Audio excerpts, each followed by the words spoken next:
Jar Jar Binks donned many hats in his lifetime, from being a military officer in the Gungan Grand Army to the Senator of Naboo.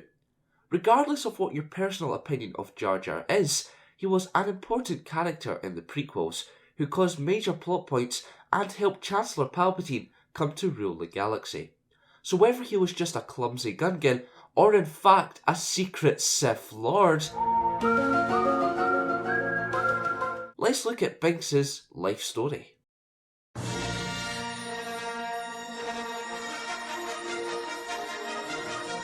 Gungan Grand presents Star Wars Lore Episode 104, The Life of Jar Jar Binks.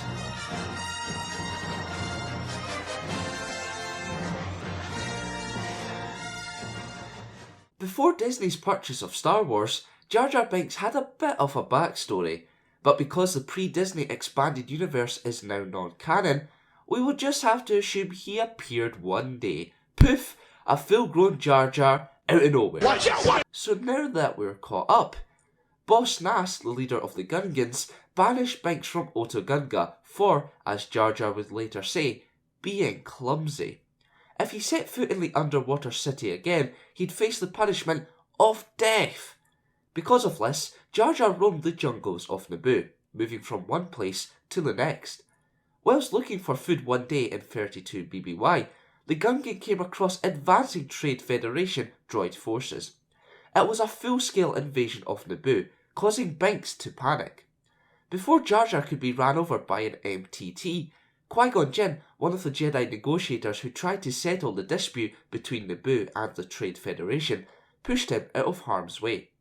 Due to Jinn saving his life, Binks felt he owed the Jedi Master a life debt. Because of this, much to Qui-Gon's annoyance, the Gungan followed him around. Binks soon became acquainted with Jinn's Padawan, Obi-Wan Kenobi. The two Jedi encountered a problem. They had to reach Queen Amidala and feed. However, they had no way of travelling to the capital. Though very reluctant because of his banishment, Jar Jar agreed to take the two men to Otoh Gunga, hoping they would be provided with transport. As expected, Binks was arrested when he entered the underwater city. Alongside the two Jedi, he was presented to Boss Nass. The ruler stated that Jar Jar was going to be severely punished by returning. However, after Jinn negotiated for transport to feed, the Jedi Master freed the Gungan.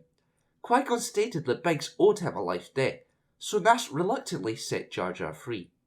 There was method behind Jinn's madness. He needed a navigator through the planet's waters. All was going well in the Bongo submarine until an OPC killer tried to have its way with the craft. Fortunately, a Sando aqua creature took care of their problem, biting down on the other fish. The rest of the ride was not much smoother though. After the submarine lost power, they came across a Colo clawfish and another OPC killer. Thankfully, Obi-Wan managed to maneuver the craft out of danger, keeping his cool, even if Binks definitely wasn't. Following the eventful journey, the three surfaced and entered the capital. The trio found feed under Trade Federation control, with the city now host to many battle droids. The opposition forces could not stop the two Jedi from rescuing Queen Amidala and her companions, however. Shortly afterwards, Binks, the two Jedi, and the newly rescued Queen and company left the planet, bypassing the Trade Federation's blockade. The goal was to take Amidala to Coruscant to discuss the invasion of Naboo. Unfortunately, the Naboo Royal Starship sustained a considerable amount of damage during the escape. Having to divert course, the party landed on Tatooine. There, Binks accompanied Jinn, Kenobi, Padme, one of the Queen's handmaidens, and the droid R2-D2 in looking for a replacement hyperdrive for their ship. Being Jar Jar's first time away from Naboo, he never adapted to Tatooine's ways, making a fool of himself on a number of occasions and coming across as rather annoying. A junkyard dealer had the parts they needed, but he never accepted Republic credits or mind tricks. Forcing Jinn's hand, he had to bet on a child they all recently met, Anakin Skywalker, in the Boonta Eve Classic pod race. Before the event, Jar Jar helped in the maintenance of the young slave's pod racer. Although his clumsy nature caused a few problems from time to time, Skywalker appreciated the Gungan's help. When the race day came, Jar Jar joined the rest of the party and Skywalker's mother on a raised platform next to the starting line. The race never began well for Anakin, and he struggled to really become a threat. However, against the worry from Binks and the others, the boy somehow won. To say the Gungan was ecstatic about the win is an understatement.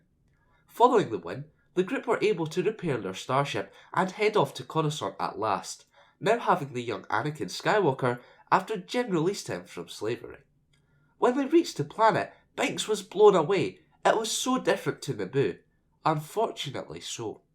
As the political talks took place, Jar Jar kept his distance, staying in the 500 Republica apartment tower, looking forward to the day where he could return home. The day came sooner than expected, following the Senate's refusal to help. Amidala decided to go back to Naboo and take back her homeworld without the Senate. However, she needed the help from Jar Jar, and he suggested she use the Gungan Grand Army. When they all arrived back on Naboo, Binks visited Oto Gunga. However, the underwater city was desolate. The Gungans had to travel to a sacred place. Jar Jar led Queen Amidala to the Gungans, where she asked for their help in fighting the Trade Federation. An alliance was made between the Naboo and Gungan people, something that initially didn't seem likely given their uneasy relationship. Boss Nass seemed pleased with the alliance, in particular Jar Jar, who had proved him wrong. So happy with the change in Binks, Nash promoted him to the rank of Bombad General. You could say the Gungan was overwhelmed by the announcement as he fainted on the spot. After finally regaining consciousness, Binks learned of Queen Amidala's plan to win the battle. The Gungan army would draw out the droid army from Feed, leaving the capital vulnerable to infiltration from the Queen and her party. They would clear the hangar area, allowing N1 starfighters to take off and attack the droid control ship, and then capture the Trade Federation's viceroy. On the Great Grass Plains, Jar Jar helped lead the Gungan army against the droid forces. Not long into the battle, Binks tried to throw a projectile but ended up knocking himself over. Later, his foot became tangled on the upper half of a droid. Fortunately, as he tried to set his foot free, the droid's blaster kept firing, killing approaching enemies. The Gungans held their own to begin with, however, the droids quickly outnumbered them, causing a retreat. Whilst on the run, Jar Jar accidentally let boomers hit enemy soldiers and tanks. Not long after, he found himself on top of an AAT, trying to aid his friend. Roose Tarpals threw the Gungan a grenade, but Binks couldn't hold on to it. Fortunately, it hit one of the droids in the tank, causing it to lose control. Tarpals tried to save Jar Jar from the out-of-control vehicle, but they both ended up tumbling to the ground. They then found themselves surrounded by droids. When all seemed lost, Anakin managed to destroy the droid control ship, powering down the droids on Naboo. The Gungans therefore achieved victory, causing mass triumph. The plan to retake Feed and Naboo worked. Unfortunately, there were many casualties, including Qui-gon Jinn. Although Binks was freed from his life debt to the Jedi, he was very saddened by the passing of his saviour. The Gungan attended Qui-gon's funeral and later joined the massive celebrations on Naboo to take his mind off Jinn's passing. 10 years later, the role of Senator of Naboo became temporarily vacant following assassination attempts on Senator Padme Amidala.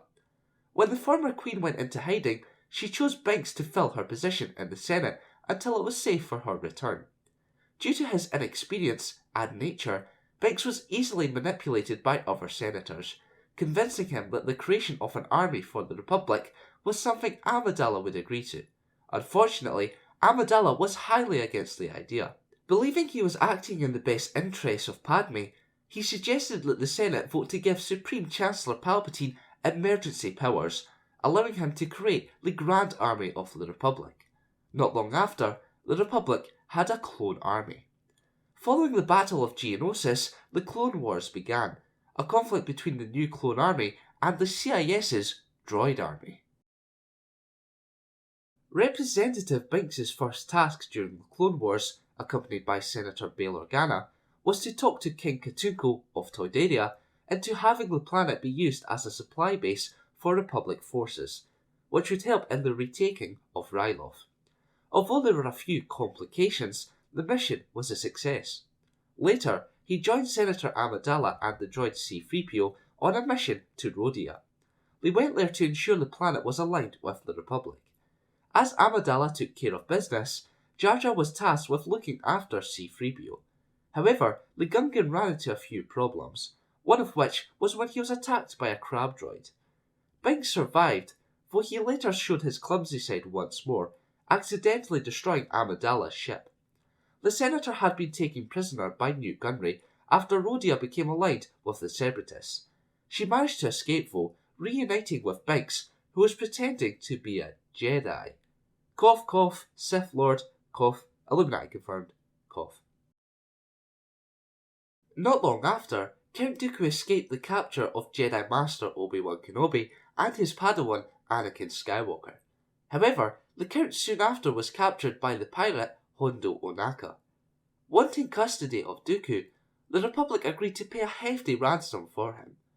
As Jar Jar made his way alongside Senator Karras and a group of clone troopers to pay the ransom, their shuttle was shot down by one of Onaka's gang members, who decided to turn his back on the pirate. The crash resulted in the pilot and Karras losing their lives, meaning Binks was given automatic command of the surviving clones. The Gungan showed great leadership, strategy, and fighting ability during the mission, and he managed to help the two Jedi escape with Dooku. Other noteworthy missions Representative Binks participated in over the Clone Wars were dealing with the Blue Shadow virus on Naboo, aiding in talks between the Gungans and Naboo's people to prevent a war, a successful task though ultimately ended in his best friend Roose Tarpal's death when General Grievous got involved, and finally travelling to Bardalta alongside Jedi Master Mace Windu to deal with a crisis on the planet, though events took a turn for the worse. Nearing the end of the Clone Wars, Jar Jar continued to serve as the Gungan representative on the Naboo delegation. As it turned out, Binks helped Chancellor Palpatine, secretly the Sith Lord Darth Sidious, in the downfall of the Jedi. Because the Gungan voted to give emergency powers to Palpatine, granting him incredible power, the Chancellor was able to end the Jedi Order and change the Galactic Republic into the Galactic Empire. Not long after the formation, Binks learned that his longtime friend Senator Amidala had been killed, which deeply saddened him. Binks mourned for her at her funeral and prepared for an uncertain life as a politician in the Galactic Empire. So what happened to the clumsy Gungan? Well, there is no canon information on him after this point, so your guess is as good as mine. Which brings me to this week's question. What do you think happened to Jar Jar after Revenge of the Sith? Let me know in the comments below. Thank you to everyone who suggested questions for this week's episode. Make sure you don't miss out on appearing in future lore videos by following my social media accounts. Links are in the description. Remember to vote for next week's episode by liking one of the free comments below. And for more Star Wars lore, keep it locked here to the Kyrgyzstan. You learned a lot about the history of the Jedi Knights. Everything the Empire tried to erase. Time and time again, Tekka helped out the New Republic, proving himself to be a reliable and key asset.